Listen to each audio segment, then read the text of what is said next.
the meeting of the Economic Development Committee. Let's see, this is Wednesday, July 26th. And let's see, so we don't currently have a quorum, we will shortly, so we'll go ahead and take public comment. And I'll call the roll first and then call it again. So Devon is not here, Claire Kelly, Jonathan Newsman will be here, Bobby Burns. Councilmember Reed should be online. Oh, I'm sorry, Councilmember Reed? Yep. Great, okay. And Jonathan, Councilmember Newsman's on the phone as well. I'll be there in person in about 12 minutes. Great. Okay, Councilmember Burns. Here. Okay, Councilmember Wynn is not here. Scott Ogawa.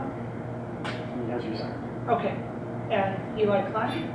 Here. Great, and Angela Canisi. Here. Terrific. Okay, so we'll start with public comment. Or should we? If I may, Chair Kelly, can we have an introduction Oh. from our newest member? We have restructured our committee. I don't know if I need to be looking at the camera. But we restructured our committee to include a member of the MWEBE committee as a liaison so we can better coordinate the initiatives that we are trying to accomplish with our women in Evanston and Black-owned, minority-owned businesses. So if you could introduce yourself to the group. Thank you. So I'm Angela Wilson-Canisi. I'm an Evanston resident since 2005. Both of our kids came through the Evanston school system and are grown young men now. And I'm the owner of a business called Physio Partners. It's a physical therapy practice in the city of Chicago and in Glenview for the past 22 years. And I've been on the MWEBE committee since last year. And I think this is a great development in terms of collaboration between these two committees. Fabulous. Well, thank you so much for volunteering to be on this committee. That means a lot. Okay, so Paul, should we go ahead with public comment? Is that right now? Yes, and then we'll come back for approval of the minutes. Once Jonathan gets here. Okay, great. And do you have the list for public comment? Cheryl Judas. Do we, should I go now or wait to get the agenda item? Because I was here to comment on the creation of a new legacy business program. Okay, I think we'll go now. That's the Okay. first item, so it really is, we're going to go right, after we approve minutes, we're going to go right to that item. Okay. Should I stay? So, sure. I'll stand right over here. Well, good evening, everybody. I'm Cheryl Judice, and of course, I'm the owner of Hecky's Barbecue. My husband was Hecky. So I'd first like to start out by saying I'd like to thank the Economic Development Committee and the City of Evanston for the past financial support of Hecky's Barbecue. When Hecky passed in May of 2020, I was tasked with following through on our plan to renovate the restaurant. Hecky's opened on October the 13th, 1983. So it was well past time to update for the future. This was a very costly venture, but one to which Hecky and I were committed, and my family and I still are. I appreciate this committee's recognition that long-established Evanston businesses play a vital role in the community. We are the merchants who have stayed and maintained our businesses through good and challenging times. While we recognize the need to continually bring in new businesses to grow the economic base, this initiative to acknowledge and support legacy businesses is a vote of confidence and recognition of our role, and certain to bolster our spirits as we strive to recover from the pandemic economic challenges. I will close by telling you what Hecky used to tell people when they asked him how he managed to stay in business so long and how he felt about any competition. As a lifelong Evanston resident, he would respond, "I belong to the B Club. I will be here when they come, and I will be here when they go." Thank you for seeking to establish a program that honors that commitment. Thank you. Thank you very much, Ms. Hughes. Definitely an institution in Evanston. Thank you. Okay. Next is Dave Glatt. Hi, I'm Dave. Excuse me. I'm Dave Glatt, Dave's Italian Kitchen. We recently celebrated our 50th year here. I would like to comment on this program, but I don't know very much about it, other than it sounds like a really good idea. So when there are particulars, I would be quite happy to say a lot more. My first observation, though, was that there was discussion of $25,000 grants. Be that as it may, or whatever that number is, I also saw that you've allocated $100,000 for this program. I don't know if that's correct or not. That doesn't work very well for the math. I really don't know what's involved with the money for this, but it does seem that if you're going to have a lot of legacy businesses, it will not be inexpensive. Also, I'd like to be on the record as saying that yes, this is a great idea, and we need to be cognizant of the fact that there are many in the community as individuals, not just as businesses, who've had a worse time with the pandemic than we have had. And we cannot lose sight of that, regardless of how much I may want, as much as I can get. Thank you. Thank you. Next was Carl Klein. Oh, I think it's on the phone. Can you, Carl Klein, are you can on you the all phone? hear me? Yes. Okay, great. So to give some brief history, in March of 2015, the San Francisco Board of Supervisors voted unanimously to establish a legacy list that businesses could join if they had existed for more than 30 years and could show significant contribution to San Francisco's identity.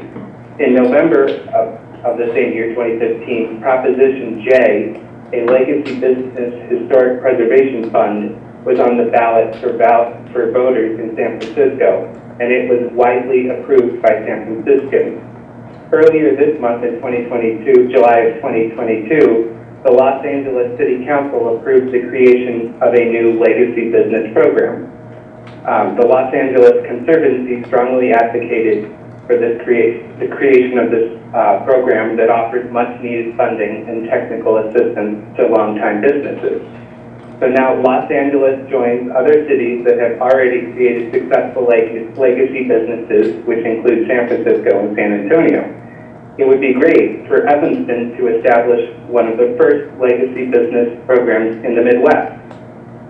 So I strongly support the creation of a citywide legacy business program that offers funding and assistance to longtime businesses. Over time, I could see this being used as a tool for providing educational and promotional assistance to legacy businesses to encourage their continued viability and success. This program is a great way to acknowledge the contributions of our city's legacy businesses and what they have made to their contribution to the city's culture and economy. Thank you, Councilmember Kelly, for spearheading the creation of this program, and I encourage the Economic Development Committee to support creation of this program, which will help retain long-standing Evanston businesses. Thank you, Mr. Klein. I don't have anybody else on board. So, let's see. John Cahill Sr. texted. I know he wanted to make a comment. Let me just call him.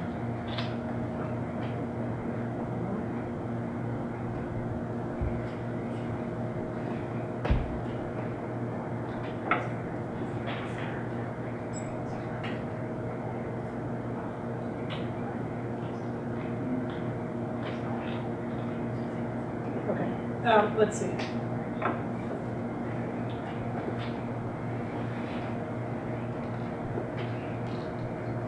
Okay, so if I think he's going to issue another statement, but he said, the legacy businesses have a very strong and long-standing commitment to churches, synagogues, schools, service clubs, and many other groups that support our youth who represent the future. This is from John Cahill Sr. of Cahill Company, who support our youth, who represent the future of our community and country. Many of our businesses have not been here as long as our company, Cahill, but are just as giving of their time and money as we have been for the past 132 years here in Evanston. We've just been here longer than most. By the way, Evanston residents have always supported us more than equal to our support. So, John Cableson. So we're just waiting for Unless there's anybody else online who knows it. Online. I'm sorry, on the phone. Oh, is there anybody else on the phone for public comment? Okay, can we discuss, or we should wait for quorum? We should probably shift to the discussion items until we have quorum. Okay. Okay, so let's see. Okay, discussion item is new business workshop series with Evanston Community Bank. And with us for that, we have Cindy Rollins. Okay, great. Would you like to? Well, thank you so much. I'll stand here so you can see me. Yeah, let's see Hopefully hear that. me. So thank you very much for having me here tonight. Really looking forward to the possibility of partnering Evanston Community Bank and Trust, branch of Wintrust Bank, with the City of Evanston on a financial literacy series for businesses. I'm working with Katie to come up with some ideas around workshops that would bring value to business owners. I guess the genesis of this was really the need for business owners, particularly emerging businesses and entrepreneurs that know their specific areas of specialty, but many times do not have the back-end infrastructure knowledge to leverage growth opportunities. Through the series, we hope to provide baseline knowledge of key areas and provide access to networking and other resources. Just a little background on Evanston Community Bank and Trust and Wintrust. We're a locally owned community bank. We have been offering financial literacy for businesses and individuals since our inception. We use the Money Smart curriculum from the Federal Reserve, and we do approximately 300 sessions annually for individuals and businesses partnering with schools, social service organizations, libraries, local chambers, and municipalities across Chicago. And again, we do appreciate the opportunity to partner with the city. So just to give you a little overview of what we're thinking in terms of the different sessions, we have identified 4 topics that would be hosted over a series of weeks starting in September through November.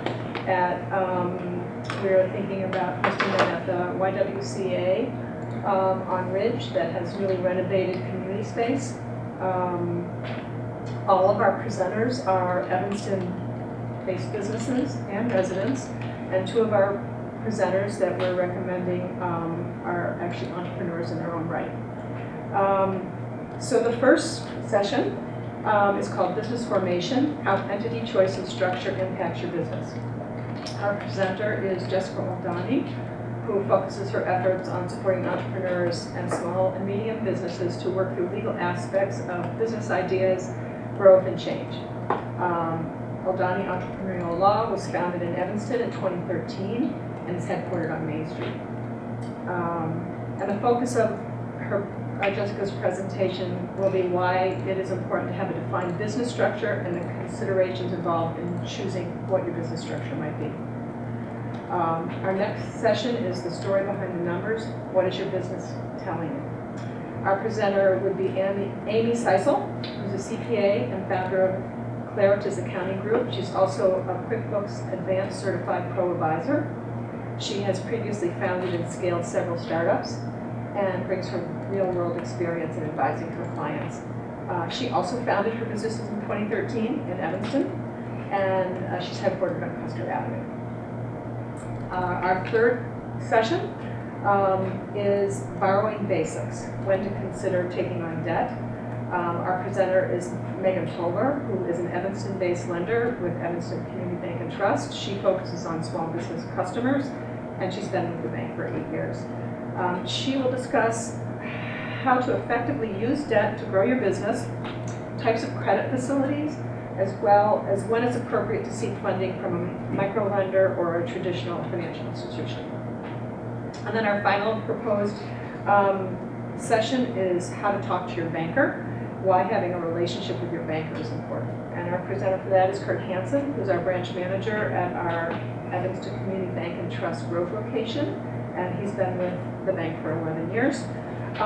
His presentation will cover the basics of business accounts, why separating personal and business accounts is really important. Types of documentation you might need to open a business account, and other resources that you would find available to develop that relationship. So that's just a quick synopsis of what we're considering, and entertain any questions. Thank you very much. It sounds like a really beneficial series. Is it, and how do people sign up for this? Yeah, so we're gonna create, we have a registration form that we've created, so we'll start marketing it. The city would lead the marketing effort through our newsletters, the city newsletter, the economic development newsletter, through the business district groups, all the business district leaders, through their groups, and like the local business owners. You know, we all kind of would push this out to the business community, and then they could sign up online. We did it as like a series, but they could attend each one individually. It's free to businesses to attend. I will say that the 4 topics we chose came up because those were, I think, the ones that I feel like we get the most questions that we were trying to field, especially, you know, we have a lot of businesses who are just starting out, and they ask us a lot about that. So that's how we identified those topics, just a little background on that. I think also maybe the home-based business network, and some of the other local business groups we would reach out to. Yes, thank you for bringing that up. Yeah. We have all the home-based businesses that we have registration data on. We probably just reach out to them also directly, just to let them know that this is available. Great. So, Councilmember, I just want to stress I appreciate both Katie and Cindy's work on this. I want to stress that this doesn't cost the city any money. This is not an investment that we're making with funds. It's an investment we're making with staff time to help our small businesses grow. And the reason Wintrust would want to partner with us is that we have the ability to broadcast to a broader audience. And I'm sure Wintrust is going to do their own, Evanston Community Bank is going to do their own marketing, but this just enhances it if we can focus on our efforts. And I just also like to say there's a huge wealth of talent here in Evanston in terms of presenters, which I think it's a great opportunity to tap into those folks as well, particularly post-pandemic when you know, people haven't had as much visibility with the resources that we have here. So.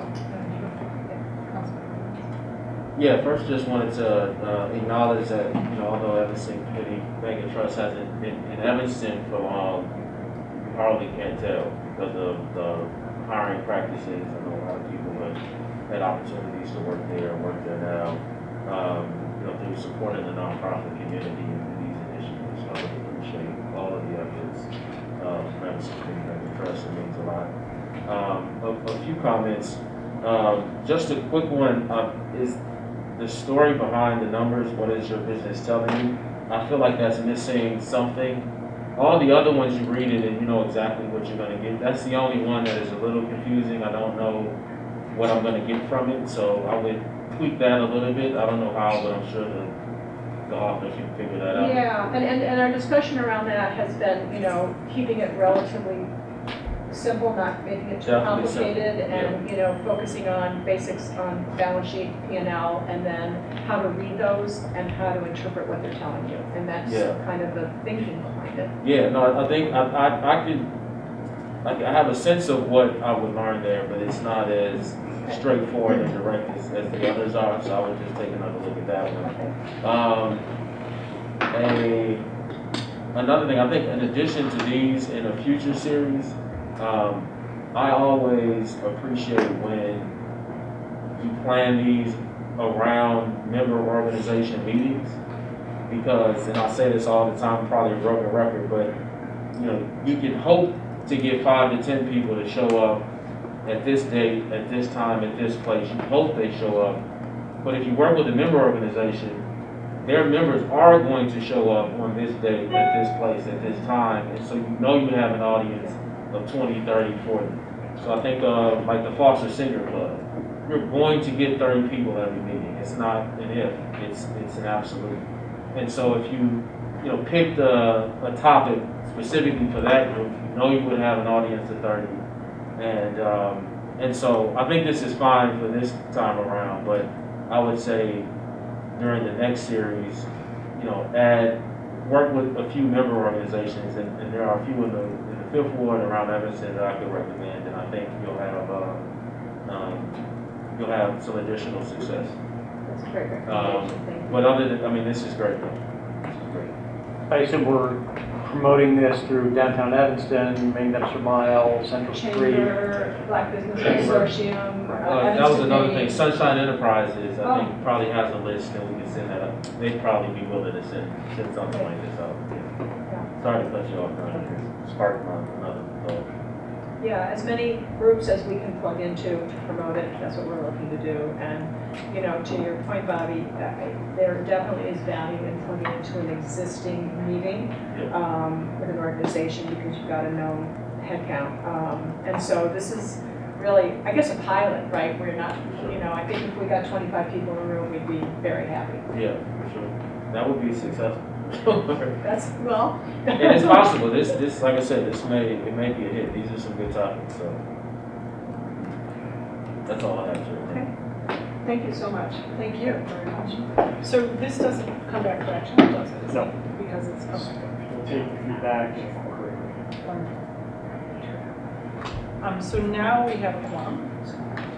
So we can move to our first item of business, our first action item, which is the Legacy Business Program. And I am just really, really happy that we're hopefully taking, oh, go ahead. Sorry, you have to approve the minutes.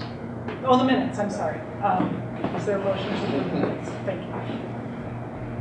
I'll make a motion to approve the minutes of our last meeting. Second, June 29th. June 29th. All in favor? Aye. Any opposed? Okay, and it's approved. Okay, so our first item is the Legacy Business Program and allocating funding to launch it. And I just think this is really exciting that tonight we're hopefully taking the first step to formalize a program to honor, promote, and support our legacy businesses with representatives here this evening. That means so much to our community, to the fabric of our community, to our identity, what makes Evanston, and not just a city on the lake. So we did, and just for some points of clarification, we have a working group which had its first meeting and included a few members of the Preservation Commission also. And Paul, jump in and correct me if I leave out anything that we discussed. So we talked about allocating an initial $100,000 to launch the program. There was no, Mr. Glad, I think maybe that was the 25 might have been some other program within the economic development that you were referring to. It was what I had seen, in the press, I had seen this in several different sources from the press mentioning that. So this, what we talked about is for just this year, initially to launch the program with $100,000 to begin a program of promoting it, a website, an RFP for sort of plaques, something beautiful that stores could and businesses could put outside. And then additionally, we're going to continue to meet. So we haven't established the parameters yet. We will. Our next meeting is next week, I think. I believe we're meeting every 2 weeks right now, so we can really get it started. We're looking at other programs like San Francisco, Austin, Durham, North Carolina that have already, a lot of cities now are just starting to do this, supporting their legacy businesses. I think coming out of COVID, many cities saw the importance of really valuing and investing in those legacy businesses, understanding how much they mean to your communities. I don't know if you want to chime in. Yeah, the only thing I would add, just to be clear, we were directed to bring forward some recommendations to create a working group for the legacy business program. That working group has not met. It's a kind of like, we'll call it the founding fathers or the founding fathers and mothers of that working group. It was an information gathering session that will eventually lead to the creation of the working group. We've done some preliminary research. So that group is set up to meet every 2 weeks. And at our next meeting of the full committee, which isn't until September, unless a special meeting is called this committee, the Economic Development Committee. I think by then we should have a recommendation for the working group structure and really kind of the framework for how we launch this program. And again, just to support what we're talking about, the $100,000. These are startup funds. I'm sorry, I might be repeating everything that Councilmember Kelly just said. Say more clearly. But $100,000, we'll commission an artist, create a plaque, a sculpture, something that, a tile, like these are the ideas we think. It was really creative meeting. And then and actually we're going to have to hire a website designer because we were so influenced by the San Francisco model. It's really attractive. And we can do that under these startup funds. I really believe that. The idea of grants and incentives, that's something, to follow up on what Mr. Glatt said, that's something that could evolve in the future. That's going to depend on where the working group goes with it, what the city council ultimately wants to do with it. But the $25,000 program that exists today is kind of like the storefront modernization program, where we have some funds that help with modernization. But we're not there yet. We don't know what this program is going to be. But we're hoping down the line it could be, including, line items annually for this program. So this would be to get, we know we want this, we want to move forward on it, so this is an initial investment to launch it. And the working group we absolutely want to have business owners, legacy business owners, as part of that working group to know the needs and what helps to really support those businesses. So who's been part of this initial working group? So the first meeting was Mr. Zomzek, myself, Carl Klein, Susie Reinhold, who's the chair of the Preservation Commission. Is that it? I think that was it. Right, and Councilmember Wynn was invited but was unable to attend. So, and then we'll meet again next week. Next Thursday. And I'll put that on the calendar too. And the idea is for these three founding fathers and mothers, that group will expand to include some business owners. No additional council members, but we have the quorum issue. The quorum issue, right. So that's the idea that we will then have, and we'll start establishing, so many different cities have different definitions of what's legacy. Some, I think San Francisco is 30 years, I think San Antonio is 20 years. So we're going to be looking over all that this upcoming week and studying that and making some decisions regarding what constitutes legacy businesses. If you have a local vendor in the fourth ward, you can do the plaque. Great. Yeah, and so that's the other piece, right? So Mr. Zomzek will work on an RFP, and we'd also love small business, legacy business input as to what would be ideal to be able to put outside your business. So we thought about tiles. We wanted to be something beautiful. So is there any other comments or questions? If not, we can move that item. The action this evening, just for clarification, is we're seeking to commit the $100,000 from the Business District Improvement Fund. We don't have to go back to the City Council for this because you've already allocated the funds. It's for business district improvements. It's just our way of using that particular fund that's already been approved. So we need a motion on that, we need to vote. Now, it's just one, I haven't put enough thought into this, but I know that the working group will, I trust that they will. Although we can't support the business with, any grant yet, finding some way to do it, and, just even a quick Google search sparked an idea of, they can take over our social media or something like that for a day, or maybe there's a coordination between downtown Evanston, our social media, and some other partner to where we can promote the business. But let's find some way to support them, as we work towards a grant. Absolutely, and there's a lot of talk with that, including sure. incentives for developers when they go in for community benefits to contribute to this fund. We'll discuss how the funds can look, whether it's an annual line item, having potentially an annual line item, but then in addition having a separate fund for things like where developers might contribute as a community benefit. Others, just residents might like to contribute to that fund, and that would be a separate fund that could grow, whereas it would be just a regular annual fund. And yes, I think there's a lot of really fun ideas for promotion around this, including the first batch when they get named and events around that. Okay. Okay, so is So there we a need to take action on this? We do. So I'll move approval of spending $100,000 to get this program launched. Second. Great. All in favor? Aye. Any opposed? Okay, terrific. Okay, is that, So one other discussion item. one more discussion item? Okay. Terrific. Thank you all for joining us this evening. And y'all for coming out. Yeah. Yeah. I'm saying. Take care. Thank you so much. Next item of discussion. I would like to not camera if possible. Sustain Evanston Community Incentive Program proposal. Kara, are there any Kara, questions great. you want to show? Yeah, I think we can just leave the memo on. Should I just give an introduction to this memo? Sure. So let's collaborate. Kara and I are teammates on this, as is our entire team. Shall we introduce Kara? Does everybody know Kara? I'm Kara No, Kraft, please do. Sustainability and Resilience Coordinator for the City of Evanston.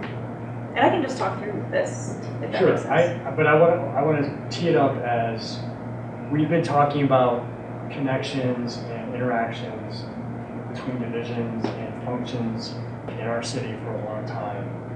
I want to do this with MWB, I want to do it with Kara's team, I want to do it with the Art Council, and this is another example of where we can work together on this. And I want to stress that Katie Bowden has kind of a special affinity towards sustainability issues, so this is going to be a great team effort. And I want to also stress that this is just the start. This is a small program. This is the kind of thing that we want to really expand in a broad way. So take it over. Great. So many of you are probably familiar with the Sustain Evanston program, which was 2 years in the running in 2019 and 2021.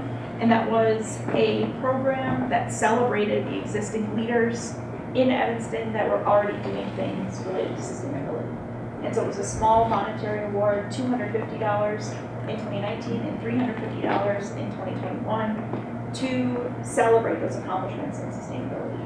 And when I inherited that program, I talked with this wonderful team in economic development and also with Brian Zimmerman, the solid waste coordinator, to brainstorm how we could move away from celebrating the leaders in the space to actually intervening and helping make something happen that wouldn't otherwise happen. And then simultaneously, these conversations were happening around the one-stop shop for affordable housing retrofits, which recently received $1 million in ARPA funding, more on the residential side. So this program could be considered sort of the affordable housing retrofits, but for the business community. And so what we proposed here is an initial $250,000 that could come from a variety of different funding sources to do some of those same interventions that we proposed with the affordable housing retrofits. So we have one group of interventions that would be associated with energy, generally either energy efficiency all the way up to solar PV. And then on the other side, also, which is unique from the one-stop shop proposal, interventions related to waste, as we know that that's a huge and important stream of resources for businesses and also a big expense. So then it would help businesses compost if they didn't necessarily have the resources to consider doing that before.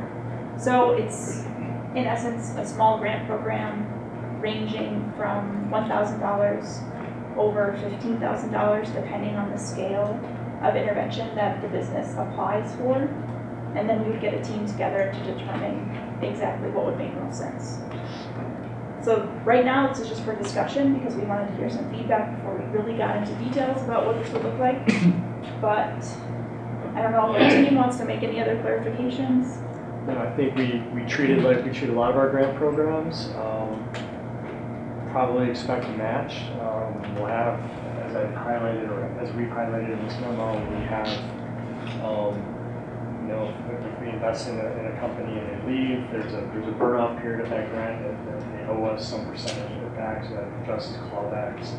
I know Councilmember Kelly has been concerned with. But overall, it's just like every other we're focusing funds toward our priorities. I think we said to spend more time thinking about that and acting. My first thought is whether or not TIF is a good source of funds, because all of these are TIF eligible expenses already. And so I think what we could do on TIF is require that if we are going to give you money to make these improvements, that you do it in this way, right, in a sustainable way, and with an option that is not as energy intensive. So we could tweak that program to require that if the city provides funds, TIF funds, that they need to make these purchases. Use these considerations. And then, so then that just makes me think, what other funds that do we have, and using those funds wherever we find the target areas that aren't TIF areas is a first start. I may have others, but that's all.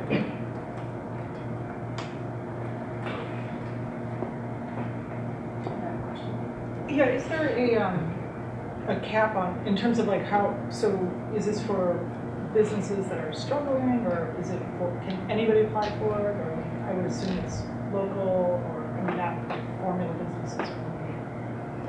So the way that we structured it, I believe, Katie, was we said that they couldn't be sort of a chain business, and also the match would be determined by the degree of need that the business would express. Right, so we kind of, again, matched it to what we have in our existing grant programs, where if they had over 10 locations, if they were franchised, then they would be ineligible.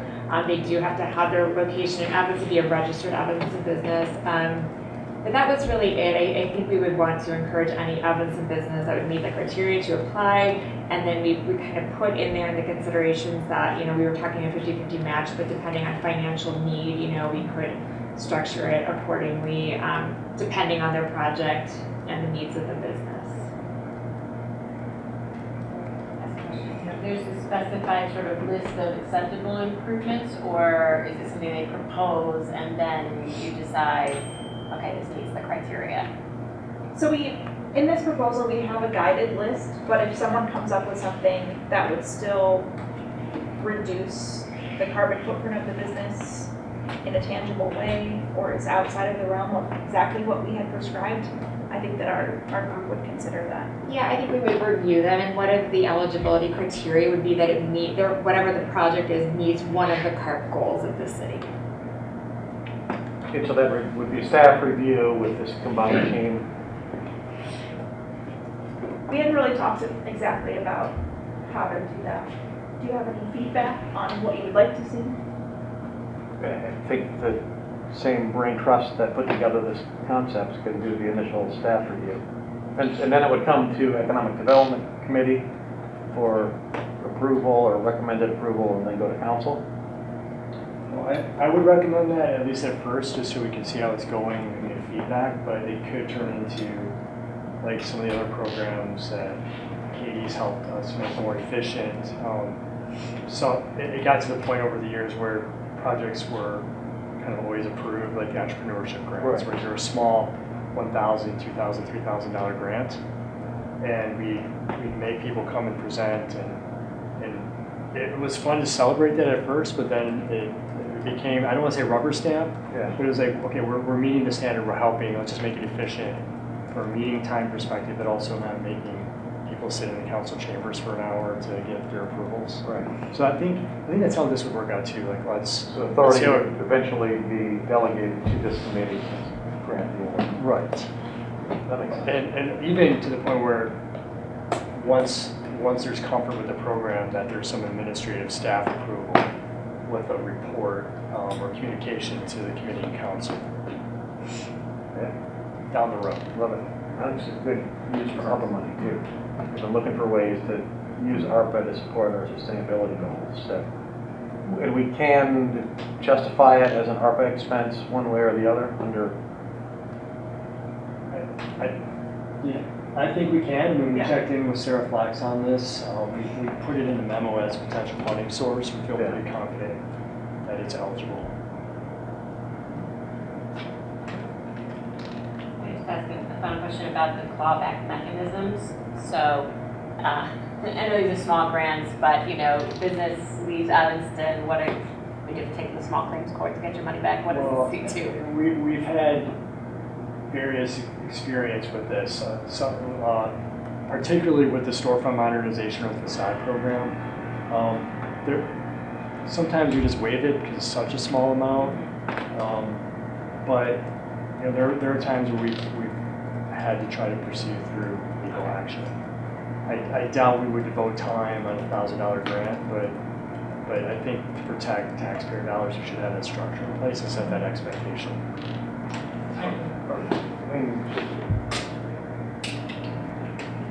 For a $1,000 grant, I think it's probably not worth it.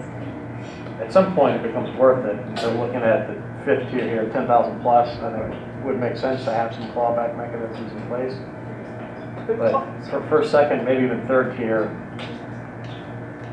might not be worth the effort. The other thing we discussed was if there was an investment in a leasehold improvement that stays with the property, that there's probably no need for a clawback because the next person is benefiting from it. Right. So that's something to consider as well. And this is reimbursed, right? This fund is used to reimburse expenses. It's not. We prefer to do reimbursements, but it's. I mean, that gives a little more assurance that it's. They did the work. Yeah, that's what we've done in the past, just to make sure everything was done and perfect, so we have more control. So like with our storefront, we wait till the work is completed, and then we do it as a reimbursement.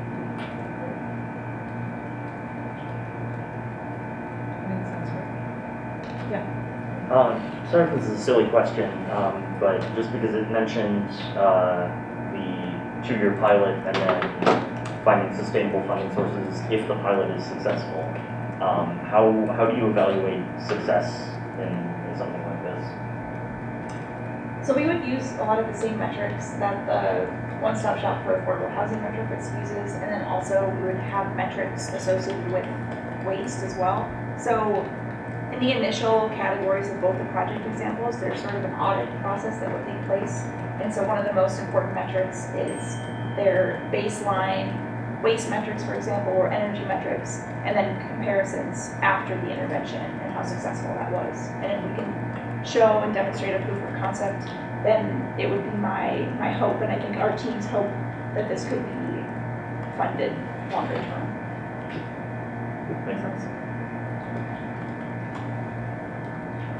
I would also point out, if you don't mind, I think we could also, it's not just for the businesses, I don't know if we talked about that, like the landlords, when they're participating with tenant improvement allowances for their tenants, like we can help match whatever they're offering on that allowance. So again, it could be the landlord because it benefits the leasehold improvement or the business itself. Just a point of clarification.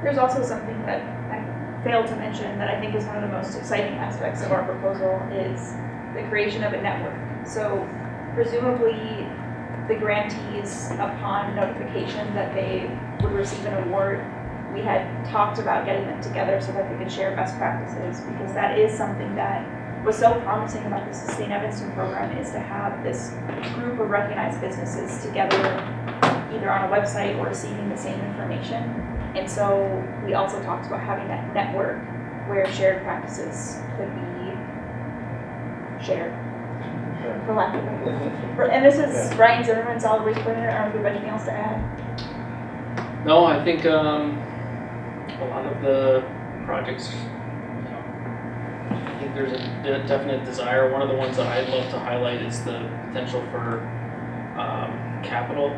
One of the things I know we'll run into on the waste end is just a lack of space, not able to put extra containers down for composting or food waste dispersion, and being able to try to help these businesses and property management groups find that space and be more efficient with their space will go a long way, not only from a diversion standpoint, but also from a service standpoint. Our waste haulers are more efficient coming down those alleyways, which are a common contention in a lot of your wards.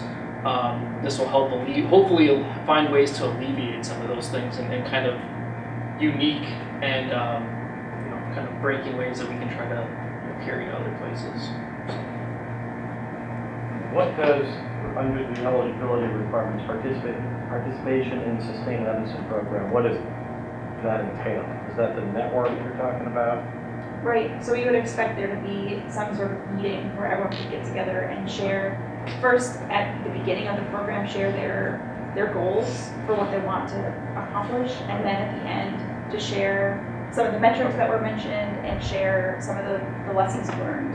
And we would hope that not just the awarded entities would come together, that hopefully that would get attention from others who are interested in doing something like composting, but they don't know a lot about it. And so maybe they could attend and hear from a similar business and say, oh, I think that we can pursue that. We don't even need money from the city to do that. We just feel confident enough to pursue it ourselves or something like that. And I think there was also some hope that like retaining some piece of the old program where there was a lot of low and no cost things, they would also do as a part of this, like implement, some of these kind of sustainability measures that are no cost to them, but they're still participating in what that program was.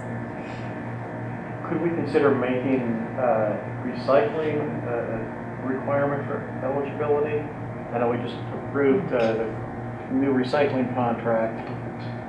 And the numbers showed that like it was roughly half of the commercial entities were not recycling. So I wish I was there, I'm sorry, Councilmember Nisco, because there was a missing context to that number.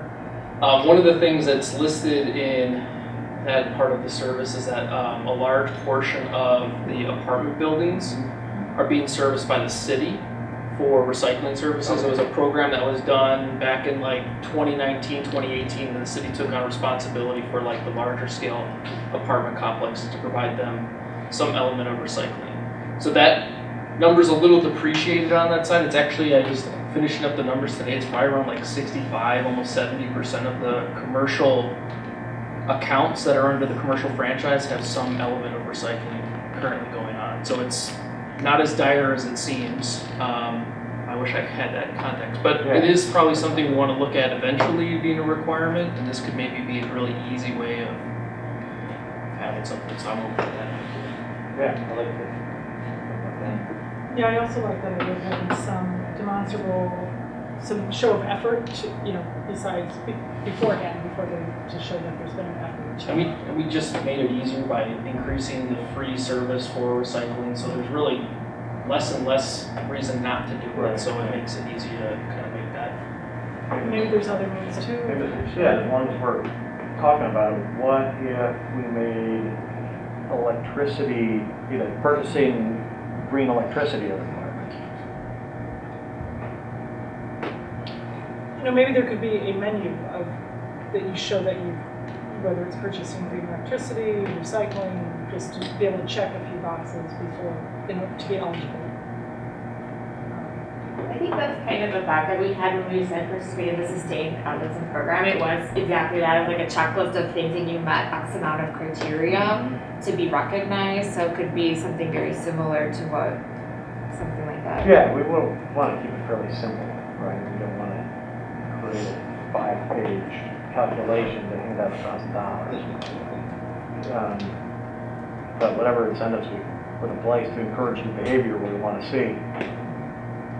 Good. And let's, this program started out as a recognition and a celebration kind of component, and only that. I don't think we should lose that.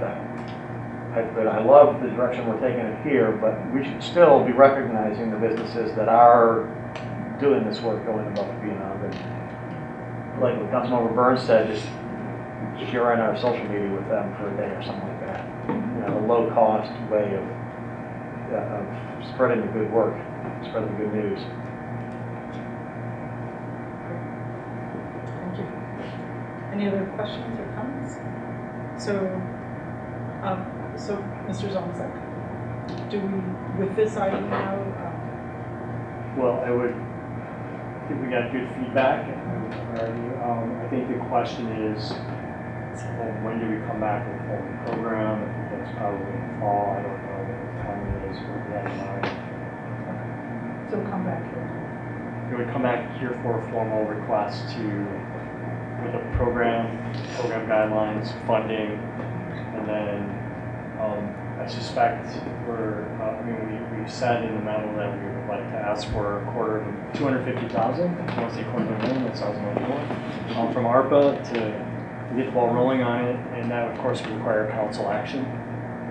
So. Thank you. Thanks. Vote. Communication, economic development committee report. That's just an attachment. If there are questions, we're here to answer them for you. No, I don't know.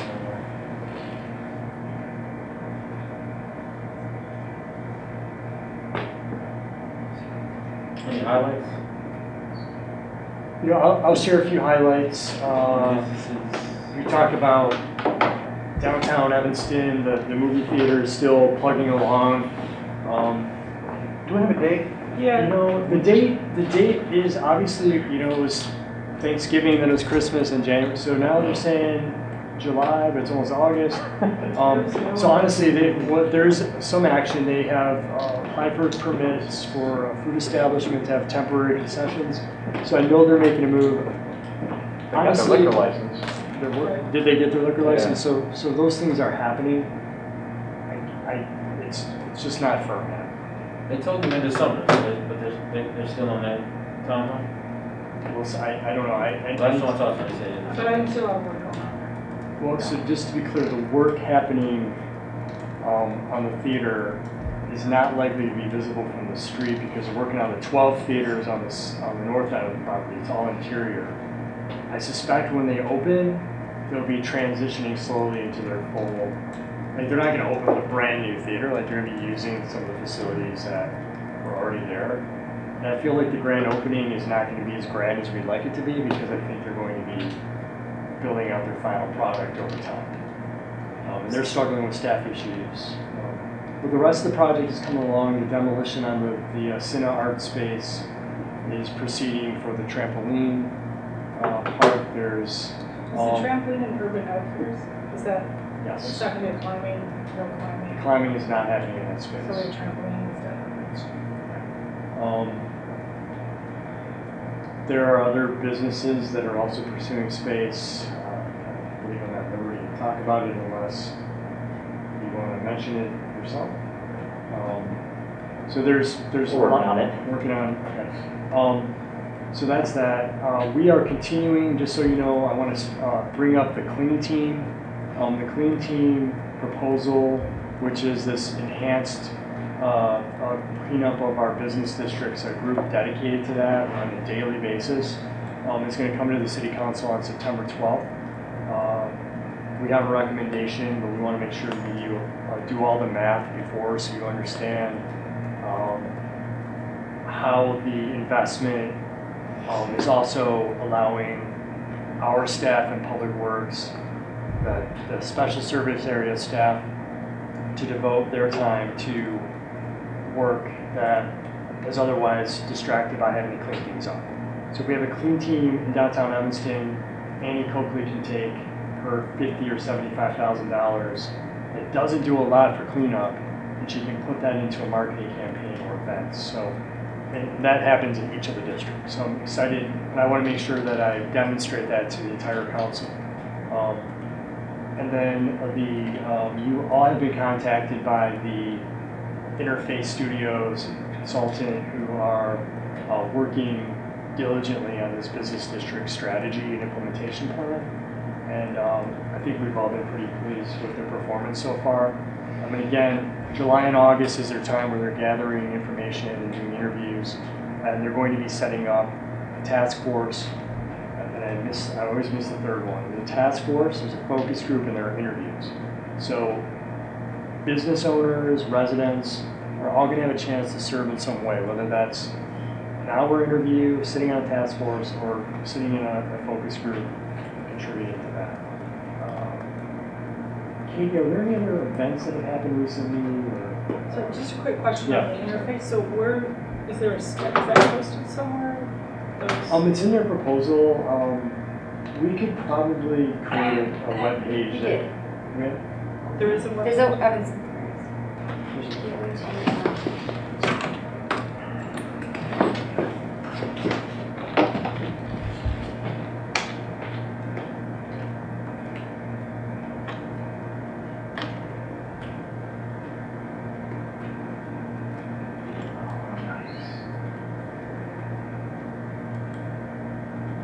This is a reveal for me. This is awesome.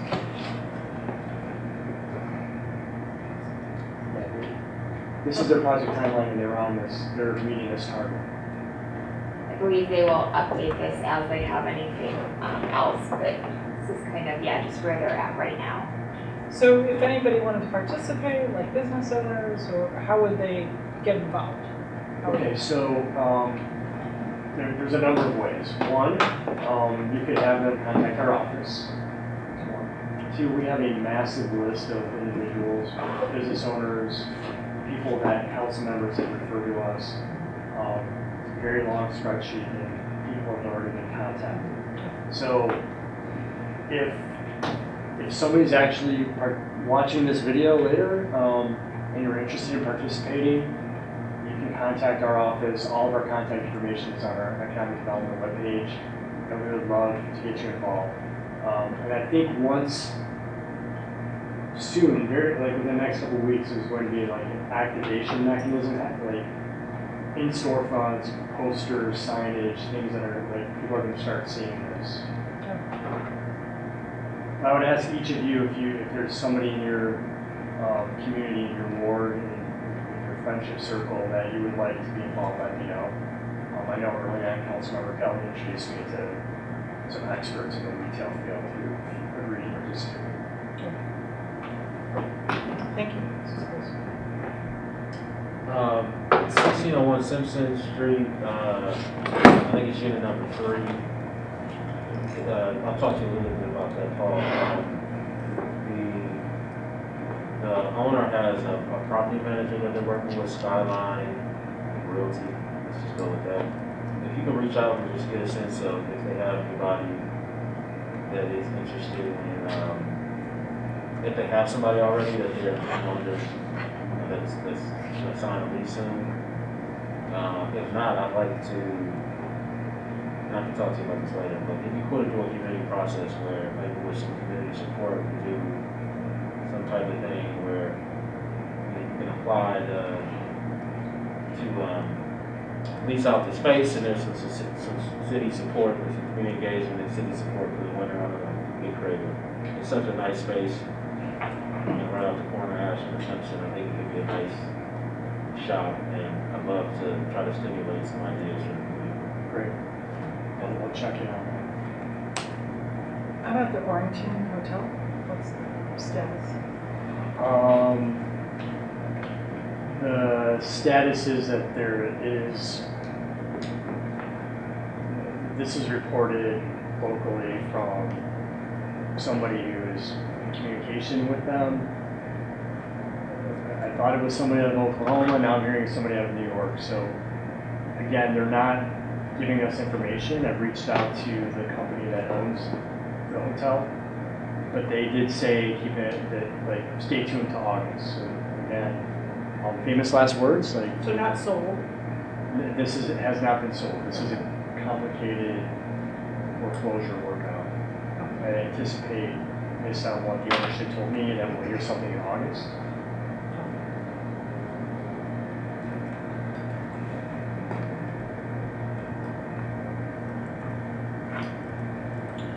Any other questions on the report?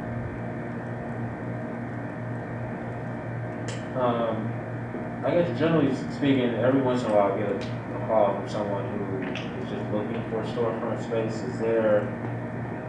Is this online anywhere with a searchable site or something where people can see what the open listings are? I guess that might be scattered in different sites, but do we have a city thing? I understand the question. So, I don't believe our website is equipped. We used to have our website equipped to be connected with LoopNet. LoopNet would, and anybody can access LoopNet. For sure. So, That's why we kind of dropped it, because we can just say, hey, look at LoopNet. But I'm working on a project I think you're aware of with Mr. Reeves on the team, where we're going to be sending out listings of available properties to targeted business types. This is related to cannabis. So what we could do, I hate to add more reporting to the list, but what we could do just for the sake of adding a service to the community, like we can take our paid CoStar database. We pay, I think it's $20,000 a year for. I might be wrong. It might be more than that actually, but it's invaluable. It's how we do all of our work, and we can post listings by ward or just list them all. Like here are storefronts that are available in Evanston. One of the reasons we haven't necessarily done that is because there are so many ways to get that information that we're kind of repetitive and sometimes even have the least information, because brokers often know way more than we do because they know things that are on the market.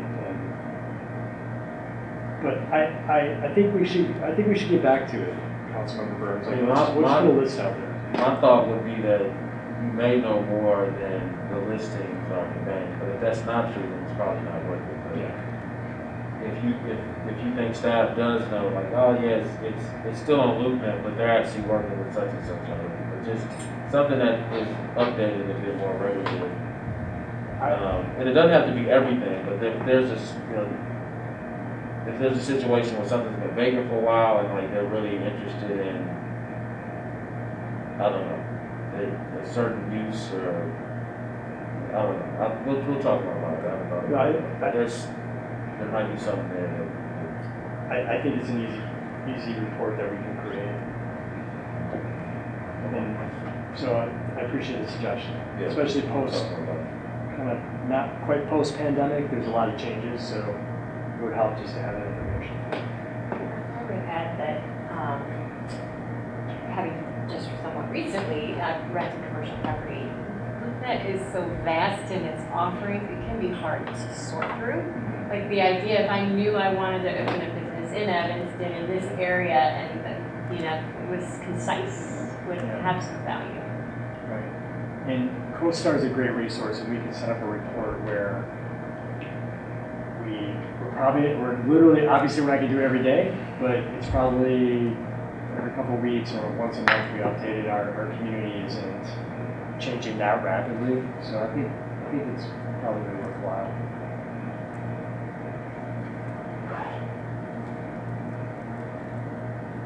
Okay, let's see, I think that's our last item. Any other questions, comments? Last thing on that is, we'll talk about it more, but if it was use specific, so like there are sites where someone that has a particular use is looking for storefront to go look it up. But if we can kind of market to them, like, hey, these are our top 5 places that we think would be great for a new bakery, a new restaurant. I think that could align nicely with some of our other planning that we're going to do, community planning. So I think something like that too would be nice, where as people are scrolling through the internet, like we're reaching out to them saying, hey, we have a good spot for a cannabis lounge if that ultimately passes, or a dispensary, or cannabis infusion, or a restaurant, or a bakery, or whatever it is that aligns with what this neighborhood is looking for. And we'll have a lot of those opportunities in the 5th Ward to start to do, as you know, a bunch of community engagement stuff. So we'll have a sense of what people are looking for in different pockets. This is great for a bank, or some other lender, along Church Street. So that gets a bit of what I'm talking about, but I'll follow up. Yeah, I'd like to second that. I know, for example, I have somebody in the 1st Ward that's looking to look at spaces that have, what is it called, the oven, the black iron, already, so not to have to invest in that, to find other venues. So, like, to your point, I think it would be great to, like, I don't know, I gave a few suggestions of places where I thought like Panera might have that, spaces, but but to have a list like that would be amazing. And that would add to kind of like a soft attraction effort, where hey, we want this used, here's 5 spaces. Yeah. Either through search engine optimization or literally like emailing it out to bakeries, banks, whatever it is that they're saying. So, yeah, let's talk more about it. We have the capability of doing that, so it'd actually be pretty easy. Cool. That was the last one. That's it.